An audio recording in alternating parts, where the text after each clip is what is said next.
It's 4 o'clock in Los Angeles. It's 6 o'clock in Chicago. And it's 7 p.m. in New York City. Hello, everybody. I'm Mad Dog the Scipio, joined as I am each and every week by Amelia, the Pitbull Chapman. Tonight, a very special episode. We're going back to the Prairie. Yes. Back to the Little House on the Prairie. 50 years of Little House. Yeah. With one of the stars of that iconic show. His name is Dean Butler. We will be seeing him shortly. He'll be here, popping in. Here he is now. And speak of the devil, and here he is. I can't hear him, I think. Yeah, oh, you're muted, Dean.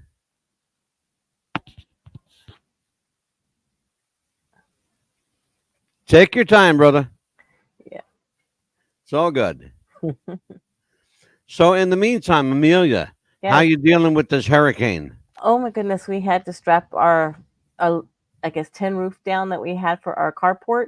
Yeah. And we make sure everything was inland. And right now the winds, I don't know if you can hear them, but they're like 20 to 30 miles an hour right now, and it's pouring down rain like crazy. Yeah, well, first of all, you got your wind speed way the hell off there, girlfriend. Right now, there you go. All right, so I have taken my headphones out because, of course, it mutes the microphone, and I do not have an audio device here at home. So you sound perfect. It's Okay. perfect. Okay, very good. Yeah, you sound perfect. Okay, great. By the way, Dean, if Amelia gets blown away tonight, she is being hit head on by Hurricane Milton. I just can't. Where are you located? In Zephyr Hills, it's 52 miles above Tampa, Florida. Oh my God. Yeah. And she took a direct hit today. There right now, wind speeds in Tampa are 120 miles an hour and expected to hit 200 before it's over. So now, where are you located? Where and do we have our names on here? I'm sorry, I want to make sure. Yeah. Oh, I'm sorry. Here we go. I am Angelo, Mad Dog and Amelia. Yes, All right. sir. and that's Amelia. Uh-huh. And you can call her Pitbull. You can call me the Mad Dog. And She's this, of Pitbull? course, is like well, we had the original name of the show, Dean, was the Dog Pound. Okay. All right. Well, Let me tell everybody who you are. This is amazing. I'm thrilled to have you here. Me too. Dean Butler is a producer, sometimes writer, and actor, best known for his portrayal of Almanzo. And we want to make sure, Amelia and I really thought about this. Yeah. Is it Almanzo or Almanzo? It's the correct pronunciation is Almanzo. I think the sense that I've gotten through the years is that we went with Almanzo because Michael Landon thought it had a warmer sound to it.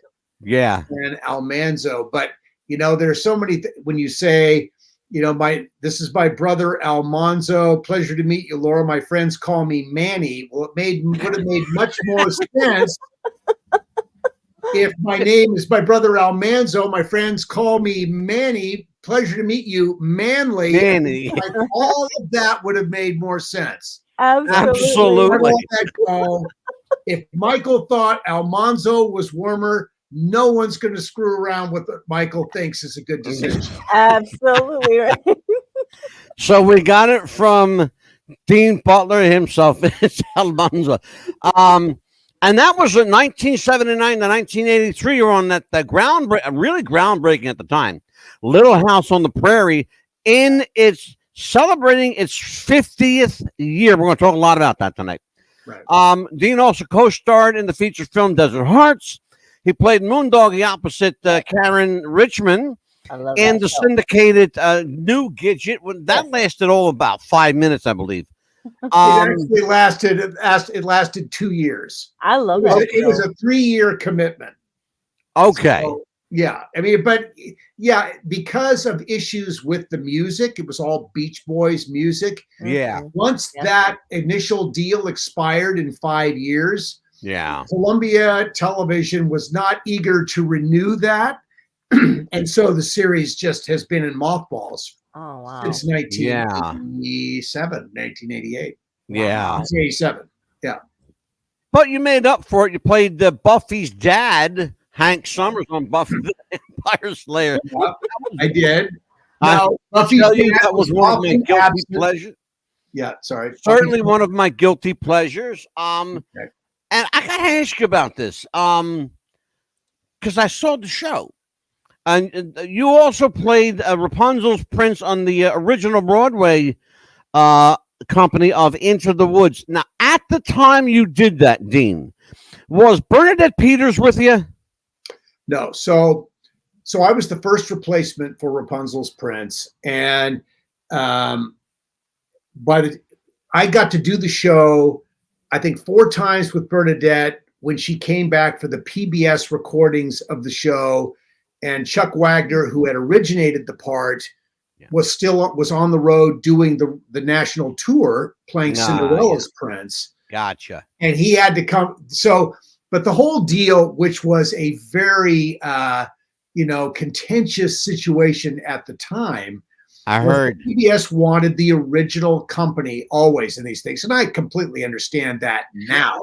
At the time, the feeling was, well, wait a minute. What are we, if you're a replacement, what do you chop liver? You're in the company. It's like you're playing the part. It's got to be good enough. But anyway, while we were waiting for Chuck to arrive, I got to do 4 performances with Bernadette, with Joanna Gleason, with people who had helped create this.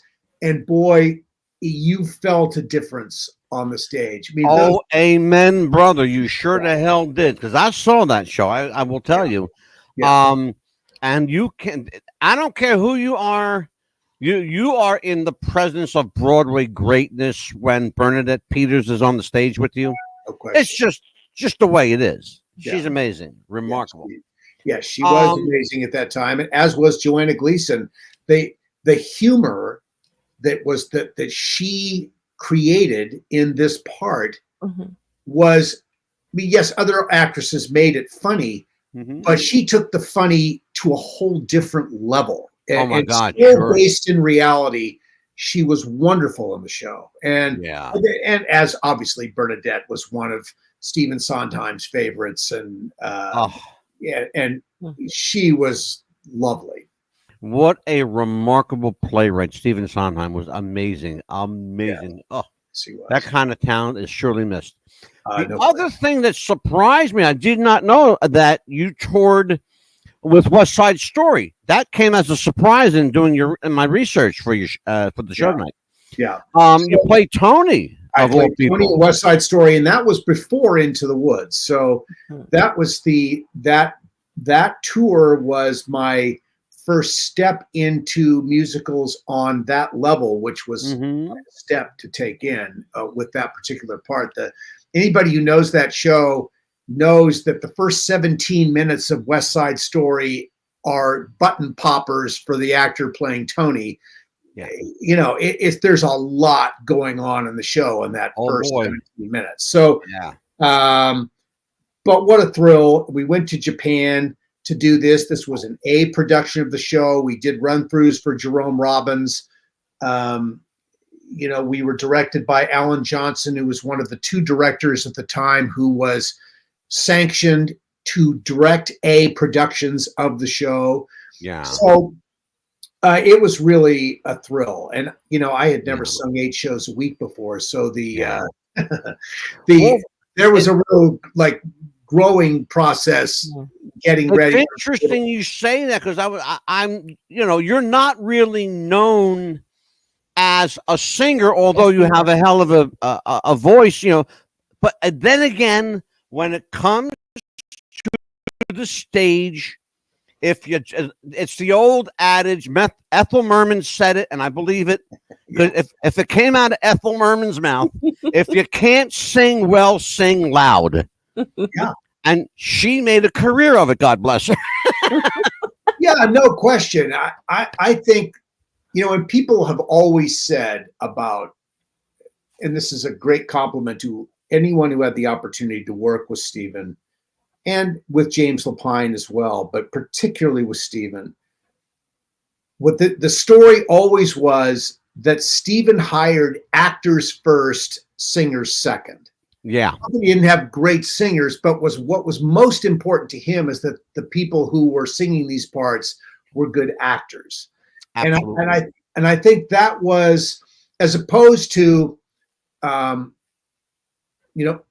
perhaps, and I'm not saying that people who were in Andrew Lloyd Webber shows were not good actors. It's not saying that at all. But I think for Andrew Lloyd Webber, it was the voice first. Yes. And absolutely. And it's just because the nature of what he was doing. Stephen's work was very nuanced. Into the Woods is a very nuanced, beautiful show that does require some chops to deliver it the way. It's a complicated piece. It really is. It is. Yeah, it is. It really is. So, Mad Dog, have you seen Into the Woods? A major production of Into the Woods? I have. Amelia. No, I'm sorry, I got the wrong name. So Amelia. Amelia, have you seen major productions of the show? No, I haven't yet, but it's on my to-do list. It's a wonderful show. I mean, the premise of the show, for those who don't know it, is what happens after Happily Ever After. Mm-hmm. Exactly. So you can just imagine, and if you see, when you see the show and the first act ends, you're thinking, why? What else is there to do? And Act 2 is after Happily Ever After. Exactly. Yeah. So, well, Dean, we are it's 50 years. It's hard to even say that with a straight face. It's 50 years now of Little House. Yeah. So Little House on the Prairie, man. I know, it's amazing. Why are we? Let's get with the obvious question first. Why are we now 50 years later still talking about Little House? And by the way, just as a side note, we had Michael Learned booked about 2 weeks ago. Because her husband is having surgery, we were unable to have her. But again, a show celebrating that magic 50 years, the Waltons. Yes. Here's the magic question. I guess, the pristine bullet, I suppose.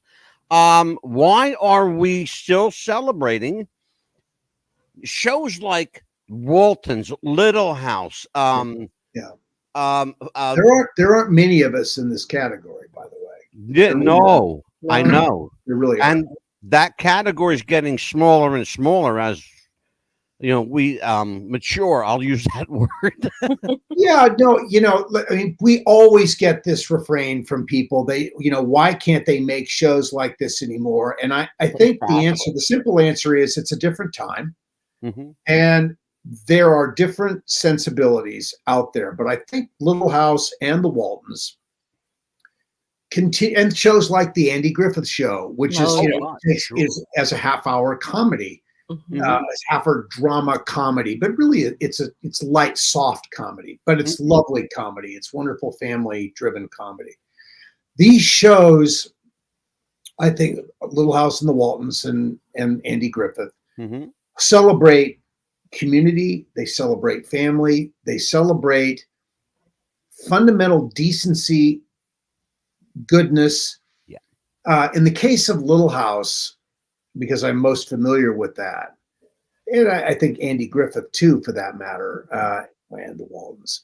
But Michael Landon, in writing the show, gave the audience a very clear picture of what was good and what was not good. Absolutely. Yeah. And Michael was offering the audience foundational values for living, basically. Yep. And, and he had his characters that were following the good path. That's the Ingalls. Sure. The leading family in the show was the Ingalls family. Sure. They're following the good path. And you have the Olsons who are traveling that road that is less ethically desirable. That one was desirable. By the way, she's booked for the show too. I'm sorry? She's booked for the show. Yeah, I mean, Allison's a wonderful guest, and she's going to be able to regale you with wonderful stories about why they did what they did and how they did it. But what was so great about the way Michael imagine the antagonist. The major antagonist in this beautiful family drama is a shopkeeper and her snooty daughter. Mm-hmm. Yes. So they were the fly in the ointment in many stories. But what was so important about the way Michael told stories is that they were always redeemable. Yes. They always got what was coming to them at the end. Absolutely. Yes. Oh. So they were clean and ready to be disreputable next week. Mm-hmm. And you always could forgive them. And as they mined the humor in this, and Katherine McGregor, who was Mrs. Olsen, was a master at mining the humor. Allison is just naturally funny. Brilliant. As they mined that, the characters became less foreboding and more foolish. Right. And this was Katherine's mission, was to make Mrs. Olsen not someone that you would really hate, because she knew that if the audience really hated her, that was not a good thing for her longevity on the program. Oh, sure. Absolutely. Yeah. So, but what they loved seeing her, the way she played it as it went on, she played it always with a laugh, with a wink, and audiences loved that. They got a kid. They loved to hate her. Conversely, that little bitchy little wench, Nettie Olsen, on the other hand, you wanted her to disappear, but she was like a train wreck. You wanted to see what was going to happen next. Yeah. And is that essentially the gist of it? Is that why we love to hate her? Yeah, well, I think you knew once she was established in that first episode, Country Girls, where she came in, and my house is the best home in all of Walnut Grove. Yes. And she does that wonderful speech, and she's going to tell you great stories about that speech. Yeah. That speech established what was to come for the next 8 years. And you knew exactly who this person. It was a beautifully constructed speech, because she was absolutely appalling in the way that it was the most distasteful or it was snooty and snarky and all of that. And it established exactly what you were going to get from Nellie. Absolutely. And it explained why Laura, the show's protagonist, was going to have a problem with Nellie. Well, we're going to talk about that. I think Amelia's chomping at the bit there. Okay, Amelia. Okay. Go ahead, Amelia. No, it was so funny that you mentioned that, because I know that the lady that played Nellie, she auditioned for the role of Laura Ingalls, and of course they fit her best with the Olsens, which was neat. But for your auditions, I noticed that you had said that it was 4 auditions to get the role. Yes. Wow. Yeah. So I did 3 auditions for Susan McCrae, who was then Susan Sukman, our casting director. And the fourth meeting was with Michael Landon. Uh-oh. That was me. Sorry about that. Are they telling you to evacuate, Amelia? No, they're just saying it's a hurricane warning right now. No, I would not want to be sitting where you are tonight. Yeah. If by the way, if she has to book, you just drop and roll. Just go. Okay. Yeah, absolutely. Yeah. So I lost my train of thought there. You had auditioned 3 times for. Yeah, right. Exactly. So I think, when you come into a room, and I've talked about this a lot, and I think actors come to understand this is true. And I didn't know it then, but I know it now. When actors come into a room, they make the essential impression that's going to fuel everything that happens afterwards in about 8 seconds. Yes. That a huge number of decisions are made about, are you the right, could you be right for this, or are you just not right for this? It's generally, and it's not maybe not. I mean, it's yes or no. And it doesn't mean you're going to get the part, but it means that if you think you could be, then you're going to be in the mix. Yeah. As this moves forward. And those are the parts that, I've long said, I believe this, I think other actors, and I say other actors believe this too. You get the parts you're supposed to get. Yes. And unless you are at the highest levels of the business, it's actors don't choose the parts choose the actors. Absolutely. I absolutely believe that. I'm so happy to hear you say that. The work of a casting director in some cases is crucial and some critical, but in the vast majority of cases, they're accepting a paycheck for doing virtually nothing. Because now, wait a minute. Now, wait, I'm going to tell you. I'm going to tell you why I say that. Explain that to me. I'll explain. Because you just explained beautifully, Dean, beautifully, superbly, why I made that statement. Okay. Because parts don't choose people. I'm sorry, people don't choose parts. Parts choose people. Yeah. That's the case. And if that's truly the case, as I believe it to be, then why the hell do we need casting? Well, because the casting director has read the part. Okay. They've read the script and they know what the script needs. Okay. So they're waiting for those people to walk in the door who they believe on a very quick first impression, and forming first impressions that every human being forms about every human being they meet. Absolutely. This is not a unique skill to casting directors. They may be more refined in this, and it's a more conscious thing, but we all make dozens of decisions about everyone we meet in seconds. It's been said, and that's, I'm going to tag right along with that. It's been said that you never get a second chance to make a first impression. That's right. That's right. But, and I agree with that. And that's critical, and I believe that. Yeah. But on some occasions, it's happened. Let's talk about those occasions, and I want to talk a little bit about the guy who put the magic and his love and his heart and soul into the show, and his name's Michael Landon. Rest in peace. Yes. We'll talk about Michael, but let's talk a little bit about making that first impression and why sometimes it's actually important and necessary to make a first impression a second time. Well, okay, if you're talking about, let's make the first impression a second time. Oh, I guess what you're inferring is that when you come back a second time, you want to confirm, you want them to see the same thing they saw the first time. There you go.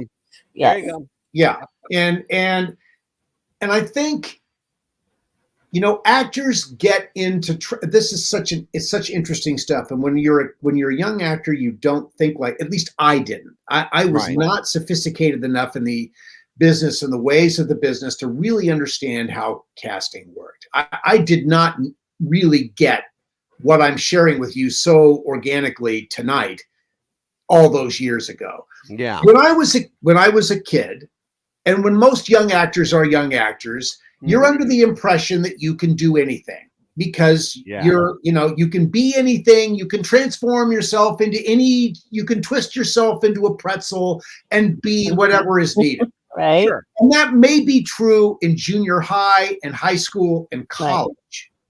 Right. I mean, it's definitely true there because that's just all about appetite and willingness to go somewhere. But when it comes to the professional world, casting directors and producers are going to just wait until that person or those people walk into the room because they will eventually. Yes. They just have to be willing to wait long enough for the person to walk in the door. And it's very wise for the actor who is walking in the door to walk in being as authentically themselves as they know how to be. Yeah. Because that's what's going to be judged. And I remember, I can give you an example of why that was, how I deep sixed myself with a picture. So, when you're doing 8x10 glossies and you're doing them for acting glossies and you're doing them for promotional purposes, you're doing all kinds of different looks. Sure. Right? So I did a picture. it was, like during the Gidget years, I did a picture that showed me as being the way it was printed. This was a black and white image at that time. There was enough oil and stuff in my hair that I looked sort of, and I had stubble on my face and, a very slick suit and hair, hair brushed back and, sort of feathered by a stylist and all that. And I walked in the door, and so we did the picture. I mean, I could do the picture, but I walked in the door not knowing the picture that the agent had submitted. I walked in the door as me. Uh-huh. The casting director looked at the picture and looked at me and said, "You're not that." And of course, I wasn't that. Right. And I got a little upset with the agency for not telling me what picture they had submitted. But the guy had responded really well to the picture based on the show that he was doing. My mistake was, and I wouldn't do it today, my mistake was shooting a picture that wasn't authentically me. Yeah. Don't do the thing with the oil and the hair and the stubble. I mean, I could have stubble, but I better look like at the time, I needed to look like an all-American kid. Yeah. Instead of some swarthy, edgy, bad boy. And that brings up the question from me. Right. That brings up a question for me. How the hell did you pull off Tony from West Side Story? Well, but okay. So there's another thing where you're dealing with the distance that the stage provides. There you go. Go ahead. So you're sitting 40 feet from the front row, or you're acting 20, 30 feet from the front row, and you can put on a lot of stuff when you have that distance, that aesthetic distance. You can't do that, or most actors cannot do that with a camera 6 inches from their face, because their eyes won't lie. Yeah. Our eyes reveal everything about us. Dean, our show has a dear friend, a guy actually went to high school with, an actor named Jim Fife, The Frighteners, The Dark Shadows. Great guy. Yeah. He talks about, it's an interesting term he used. He talks about working small. Can you just, you know what I'm talking about? Oh, absolutely. I mean, look, the note I got before coming in the door to meet Michael Landon, which scared the hell out of me, was whatever you do, don't act. Yes. Oh, that was we heard that. We've heard that before. Yeah. We've heard that from people who said, don't act. Don't act. Yeah. So you're coming in the door. Yeah. And that, for someone who is positioning themselves as an actor and a young actor who needs to prove something. Yes. That's a very intimidating note to get. Yeah, boy. But it was the right note. Certainly for Little House, because Little House was a very naturalistic, at least for characters like mine, which were romantic characters, supposed to be very real. Mrs. Olsen, Katherine, could be as big as a house if she wanted to be. Because that was where she took that, and she could fill that. All of that with all this energy and intention. Yeah. And she was magical. I needed to be, as Michael presented most of the time, when he did broader comedy, he could work bigger if he needed to, a little bigger. He could be a little bit more comedic if he needed, and we all could do that.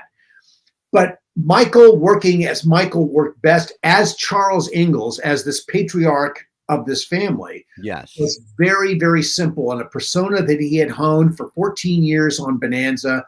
He understood how he occurred in front of the camera, and he trusted his natural essence to communicate to an audience. I mean, you looked into those eyes and that smile and all of that, and you were in. You bought what Michael was selling, and absolutely. And Michael wanted his actors who were playing the kinds of parts that the part that I was playing to be that just gently available to an audience. Right. with nothing, no push, no nothing added. You know, like Michael used a phrase that's been used by others. When you are working a little bigger than you can, you know, you just need to take out some of the improvements. Just take out the improvements and just be real. Yeah. I love that. And that's a great note to get. It's a terrifying note to get. Yeah. In many cases, because you're asking yourself as an actor, am I enough? Mm-hmm. Am I enough as I am to carry this off? You think you've got to be something more than you are? And the reality is that you don't have to be any one iota more than what you are. Then let's talk about that. Rightly or wrongly, whether it's deserved or not, Michael Landon in his career has been criticized for being hard to do business with. He has been criticized for being demanding, a perfectionist on some levels. He's also been, I guess, you know, in absentia, he's been accused of coming off as disingenuous, that he wasn't the guy that people thought he was. Let's talk about the Michael Landon you knew, worked with. I know that you have love and affection in your heart for him. I can see it. I can hear it. So let's talk about Mr. Landon, the late Michael Landon. Michael was not a perfect person. You know, I think Michael was a human being. That's what I would say about Michael. So we all are capable of, we all have a lot of different things that allow us to function and succeed in the world. And we have strategies to get along and get by and get what we need.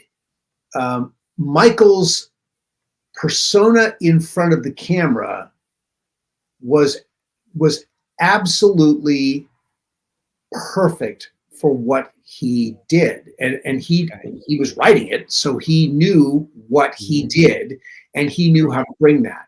Now, Michael, the executive producer, had to get a show done in X number of hours, shoot X number of pages a day. He was not interested in shooting huge numbers of takes.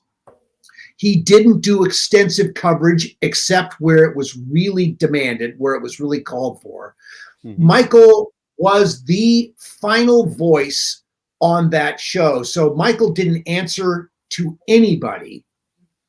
But to do that, he had to have a very clear sense of what he was trying to accomplish. And sometimes when he wasn't being Charles Ingalls, when he was Michael, the director behind the camera, yes, sir, he was wonderful for actors to work with. I mean, there's no, you know, if he knew that you were giving your best, he was wonderful to work with. So no question about that. But Michael did not suffer fools, and he did not want questions about things. You know, he didn't negotiate performances. He didn't negotiate dialogue. He really didn't want to negotiate contracts either. Yeah. You know, I mean, his vision was locked down, rock solid, and that's what he was going to do. And I think he had to be a little tougher, with a tougher exterior sometimes, to ensure that if people sensed that Michael was a soft touch, they would have been on him all the time. Well, and that's why want more money, more dialogue, better. Absolutely. That's precisely why I brought up what I did. And let me ask you, and be candid as you wish. In retrospect, is it a good thing for the star of the show to be the writer, the director, the producer, the script editor, the final say, to use your words? Is it a good thing? And if so, explain why it is. Well, I think if you're as talented and capable with as clear a vision as Michael had, then the answer is yes. Okay. You know, the answer is absolutely yes, because Michael knew exactly what he was trying to do with the show. I never saw a moment of doubt or hesitation in his eyes. Right. That was the next question. Did he ever question his own judgment? Never saw that. I never Really saw that. That's fascinating. Amelia, go for it. It's more like, I guess, a two-part question. I noticed that, of course, Shannon Doherty was a little girl when she was on the show as well. You know, God rest her soul. She passed away recently. And how was she to work with, as far as, you know, did you ever keep in touch with her after the show as well? No, I never had contact with her after the show. And Shannon went on to have a wonderful, and in many ways controversial career. But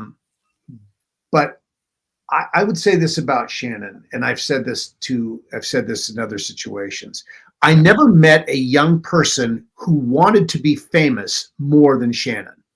Yeah. And you know, and that includes Melissa Gilbert, who really has liked being famous. Right. Well, we're going to talk about that too. And Michael Landon loved being famous. Yes, he did. But you could just tell that Shannon had a voracious appetite for fame. Yes. Mm-hmm. And she got it done.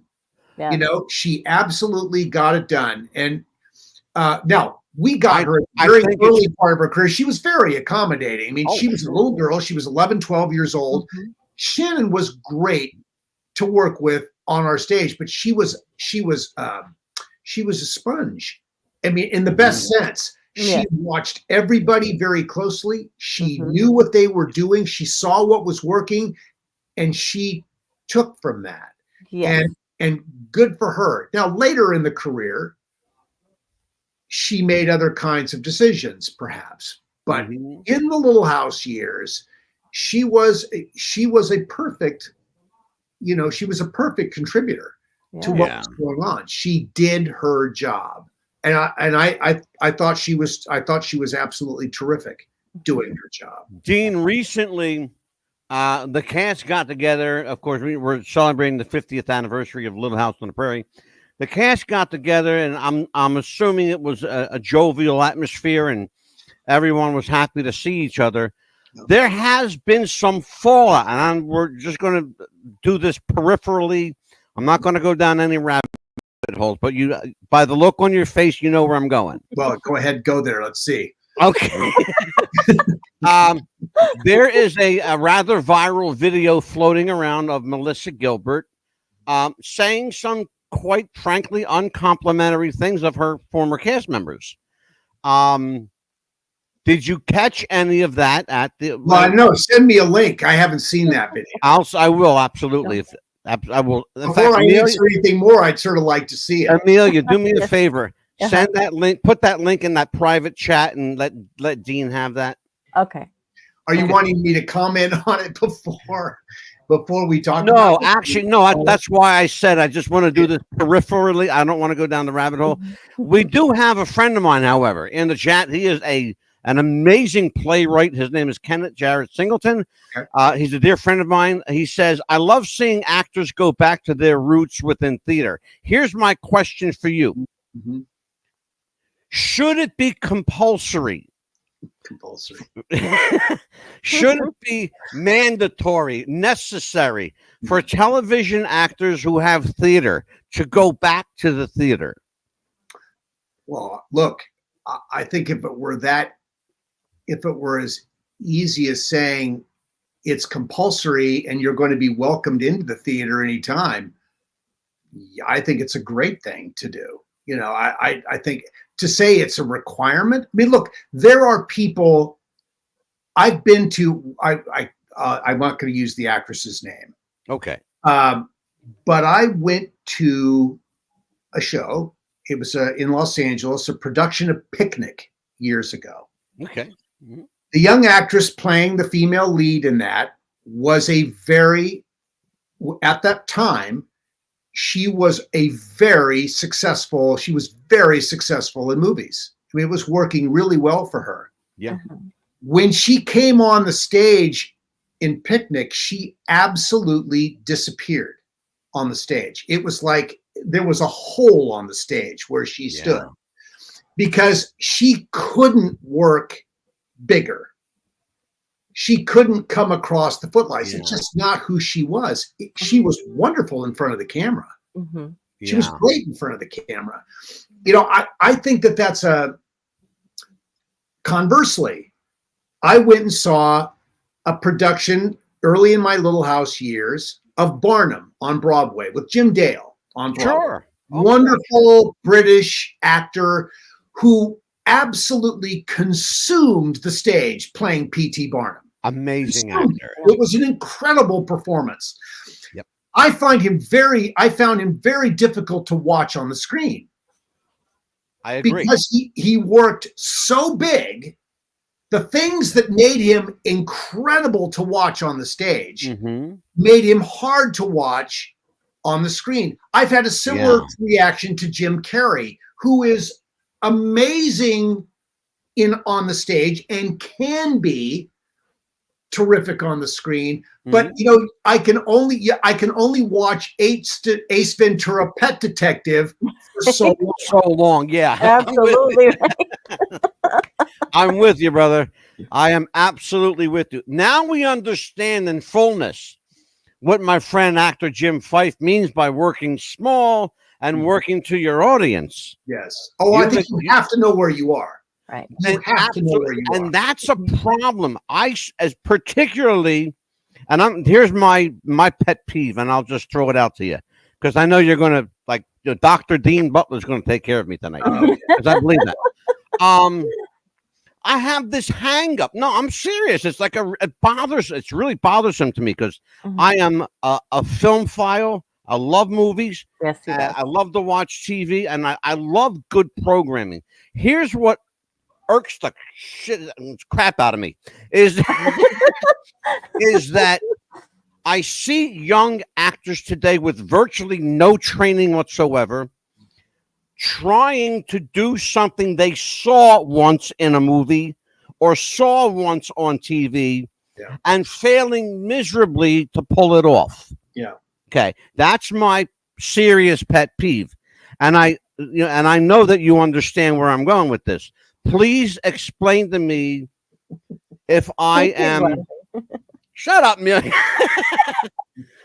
Explain to me if I am being hypercritical or if I'm just demanding too much of talent these days, or maybe that's the problem. There isn't any talent these days. Oh no, there's lots of talent. I mean, I think there's always lots of talent. Okay.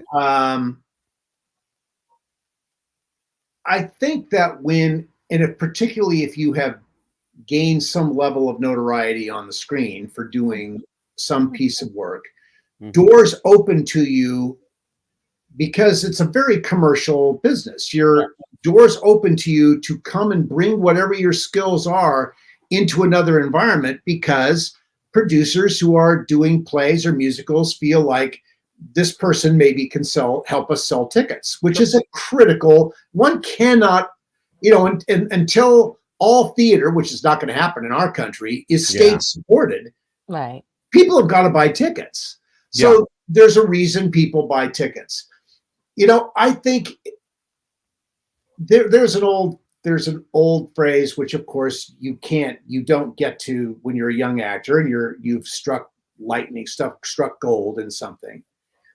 You don't get the opportunity to do this. But the old saying is, it takes 20 years to make an actor. Yeah. And I think that's really true. I think that if I were doing something today, and I haven't really focused on acting in almost 2 decades. Right. But I think if I were trying to do something today, I think, yes, I would be rusty, but I think that I would have an understanding about who and what I am today after having this time to ruminate on this. Sure. Well, maybe I didn't have when I was 23, 24, 25 years old. And you have no ability to have that perspective. There's no other way to get the perspective than to do the work. Yeah. Dean actors become victims of their own fame. Their own success. Oh yes, absolutely. Well, let's talk about that. In your estimation and your experience, Dean, is time an actor's friend, or does time work against the actor? Well, okay. In the context of auditioning, you want to get in and out of a room as fast as you can. Yes, Yeah. sir. Mhm. Yes, sir. Because if you come in the room and it's working, you want to get out as fast as you can because it was Mhm. working. And if you come into the room and it's not working, you want to get out of the room as fast as you can so that they forget that it wasn't working. Exactly. So you can come back in another time and maybe bring some other part that you're maybe more right for, and you get another chance to make an impression. Yeah. I had an actor friend years ago who swore that if he could just extend the time he was in the room, that he could turn somebody to his favor. And I just don't believe that. I don't think that happens. The longer you have in the room, the more you are revealing. You could improve it for yourself, but you could also torpedo yourself too. Right. You want to get in and out as fast as you can. So now time in terms of performance, when you're doing a series, you have to be, I think, very authentic. And there are series that we all watch and they're in reruns now. I mean, I watch Friends reruns. Yes. Everybody Loves Raymond reruns. Love these reruns. These shows got better and better and better as they went on because, one, the actors grew more comfortable with what they were doing, and the writers grew more comfortable and understanding of what the talent was bringing, and they could write to that talent. So time in that sense, I think, is your friend because you're getting a chance to drill down into something. And look, if you're surrounded, and the only reason you're going to get that time is if the people working behind the camera are good, who can see what you're doing and write to it and encourage you to take chances with things. Absolutely. Oh man, yes. You know, that's a big deal. If you're working in not a strong writer's room around you, and look, I think there are so many talented people working, but it's finding the right combination of people to be in a space. It's got to be the right project, it's just the chemistry. But look, there's no automatic formula for this. I mean, if there was an automatic formula, you'd know what was going to be a hit when it happened. One of the things that Michael Landon is often touted for is his vision, being a visionary. Yeah. Knowing what he wants, being able to put this vision here onto the screen, onto a paper. That's one of the things people talk about. Let's talk about the lack of vision today. Where are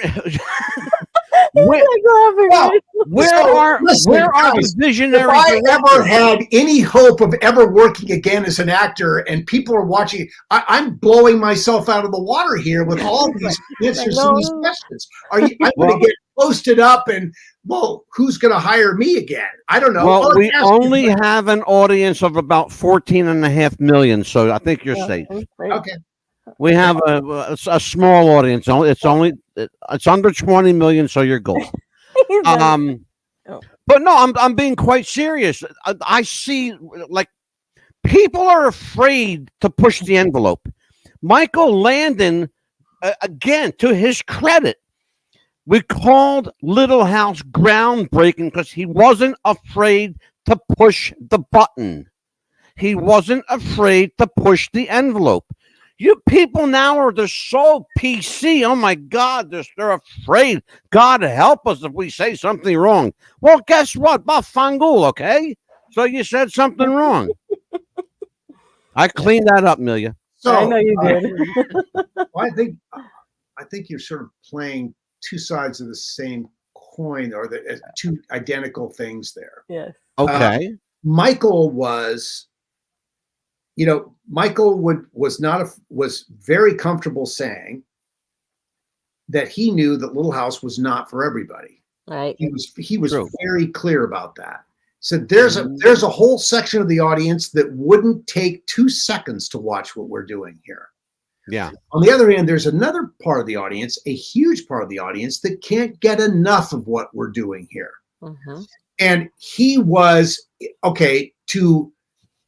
he was unafraid, or he was not interested in pandering to everybody. True. He was interested in serving that. And look, it was a huge audience. I mean, you have audiences of 15 to 20 million people a week. That's a real big audience. Yeah. audience. And by today's standard, that is an unheard of audience today. No one has that kind of an audience unless it's like a special event, sporting event or something. But primetime television does not get those kinds of numbers anymore. Yeah. So he knew that he wasn't for everyone, but he never disappointed his audience. I think where the challenge is if producers are trying to be all things to all people. There you go. Mm-hmm. Yeah. There you go. You're never going to be successful. You're trying to make this person happy and this person happy and that person happy. You're not going to make any of them really happy. How do you do that? It's a juggling act. How do you juggle all these hats? Well, it's interesting. I think today in our more targeted programming, I think it's more possible today than ever before to speak directly to the audience, or take a vision and go specifically at that vision unapologetically. Okay. And think that and feel and have a good reason to believe that if there's something in it that's working, there is an audience that will find it and come back. Oh, absolutely. I believe that. We are no longer in this lowest common denominator. Look, the networks are with game shows dominating and competition shows dominating prime time. Yeah. We are in a more, and the networks are restricted by over the air things and language and all the things that they can't do. They're really at a disadvantage creatively in today's world, which is why they have resorted to a different kind of programming that at the time, years ago, they maybe tried to be a little more edgy. Now they have to keep scooping up that as big an audience as they can get for their advertisers. True. HBO, FX, Netflix, they can go right at the audience they want. Yeah. Or they can make if they believe in a producer's vision, they can give that vision a shot. Yeah. Because they believe that an audience, the right audience or a sustaining audience, may well find that show and stick with it. So it's really a great time to be an edgy or specific creative person today. People always ask, well, could you make Little House again today? I think the answer is yes, you could make Little House again today. Mm-hmm. But would someone be brave enough to make it the way? There's that's the $1 million question for sure. Yeah. Would they be brave enough to make it the way it needs to be made to appeal to the core audience that wants it? Absolutely. Interesting. That's the question then. Is there still an audience for wholesome programming? Oh, I think there is. Is Absolutely. there? I think there is. It's so hard for me to imagine that anybody anymore would sit down. Here you go. Sit down as a family. Yeah. And watch a family. Yeah. No, I think you've raised that's real. Michael's commitment was to make television and this is in an era where people had one or two televisions in their house, and then the big 24-inch screen in their living room. Mm-hmm. And he wanted to create something that children, parents, and grandparents, whatever around, could sit down and watch together, enjoy together, and talk about together. It's interesting you say that. It's critical you say that. Talking about the 24-inch screen, that was a big deal back then. Yeah. We'd have 50, 60, 75-inch screens now. Yeah. Little House would be panoramic. Yes. It would be an experience. It really would, Dean. It would be and you would shoot it. We were shooting Little House in the 4:3 era.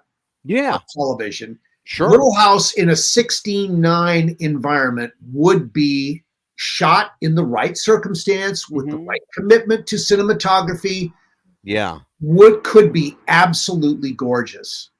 Absolutely gorgeous. The show now, after it was restored in 2014, is more beautiful now than it was when it was new because of the color correction that was possible.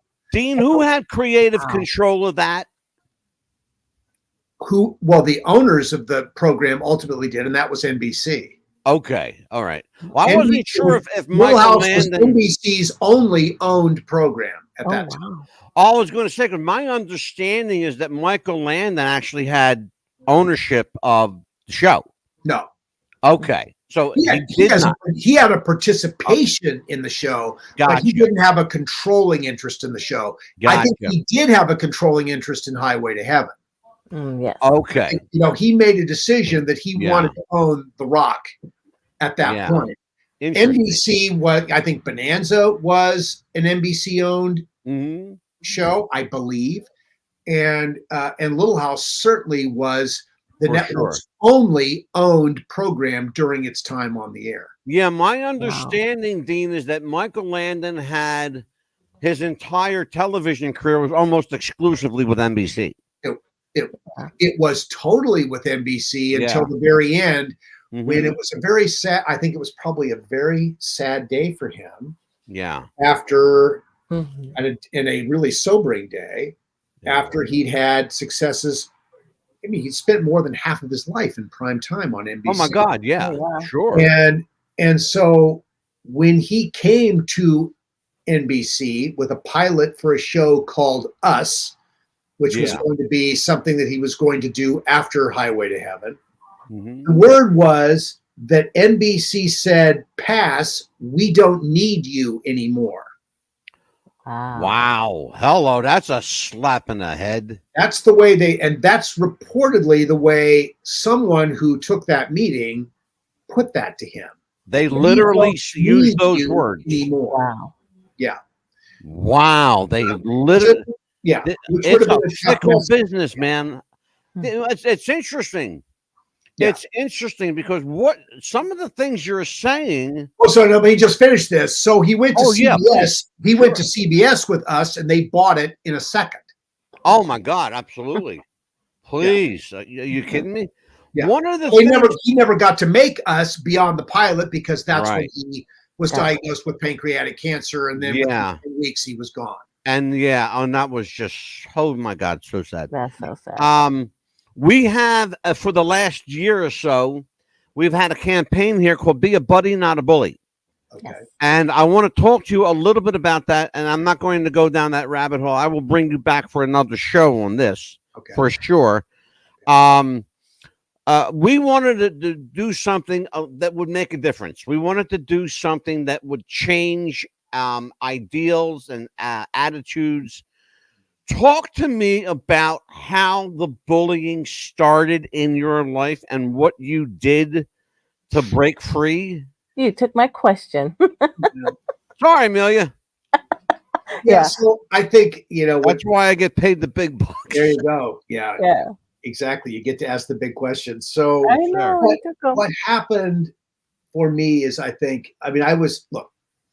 was not savagely bullied the way a lot of kids are, but it doesn't matter.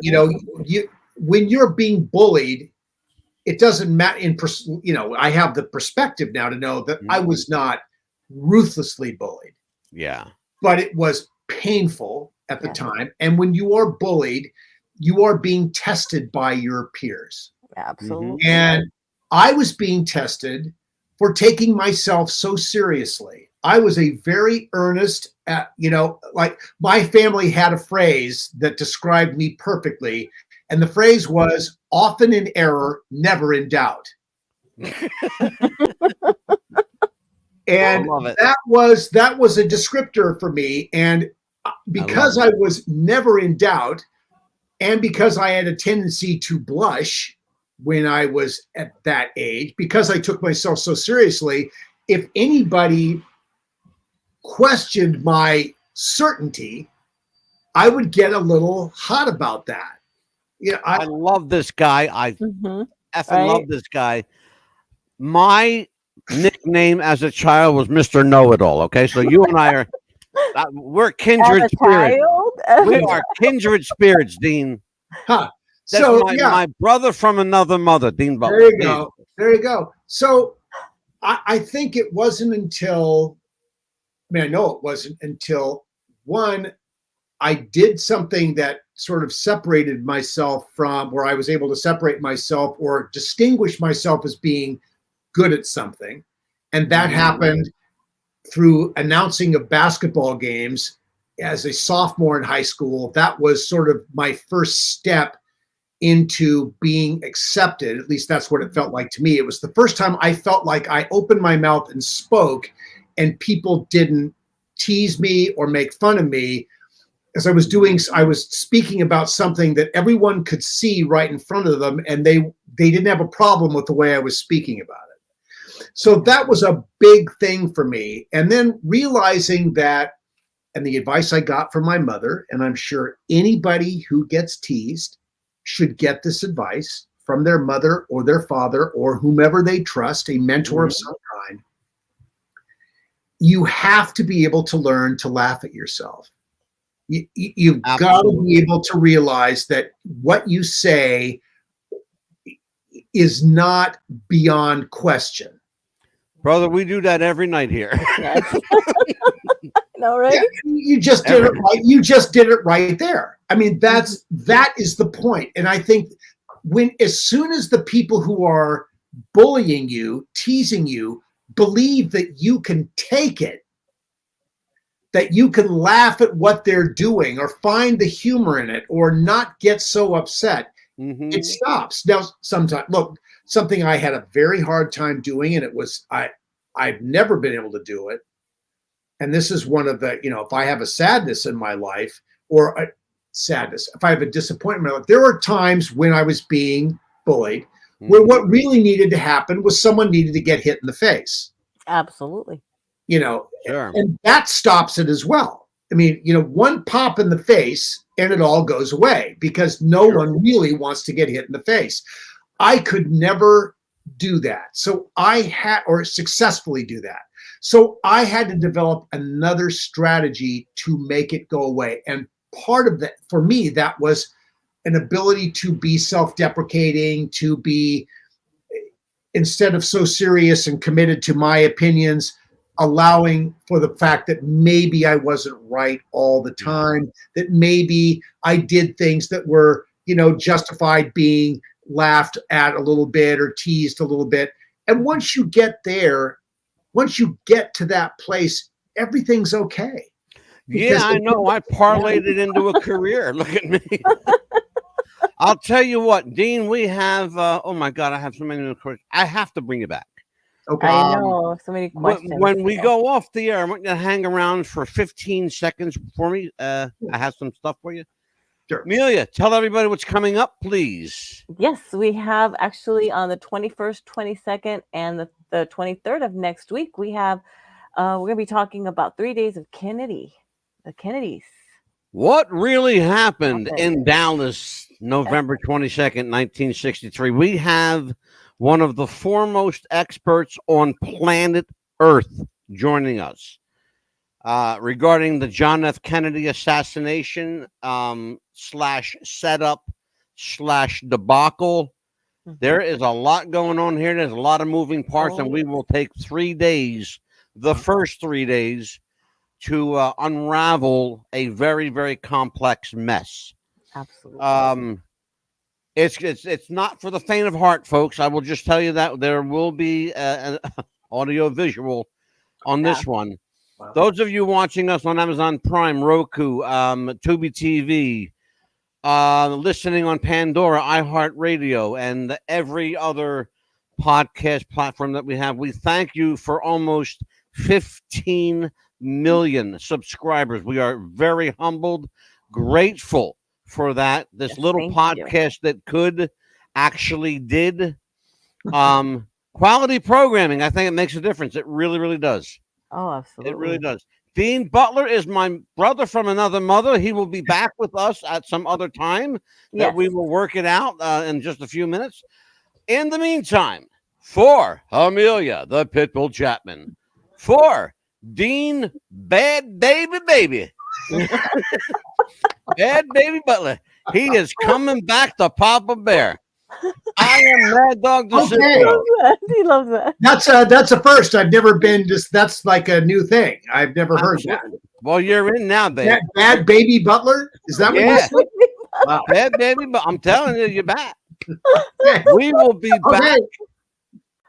Lord Awesome. willing, and the creek don't rise, folks. God bless you all, and hang in there. We'll see you next week. Amelia, stay safe. Get off of this internet now.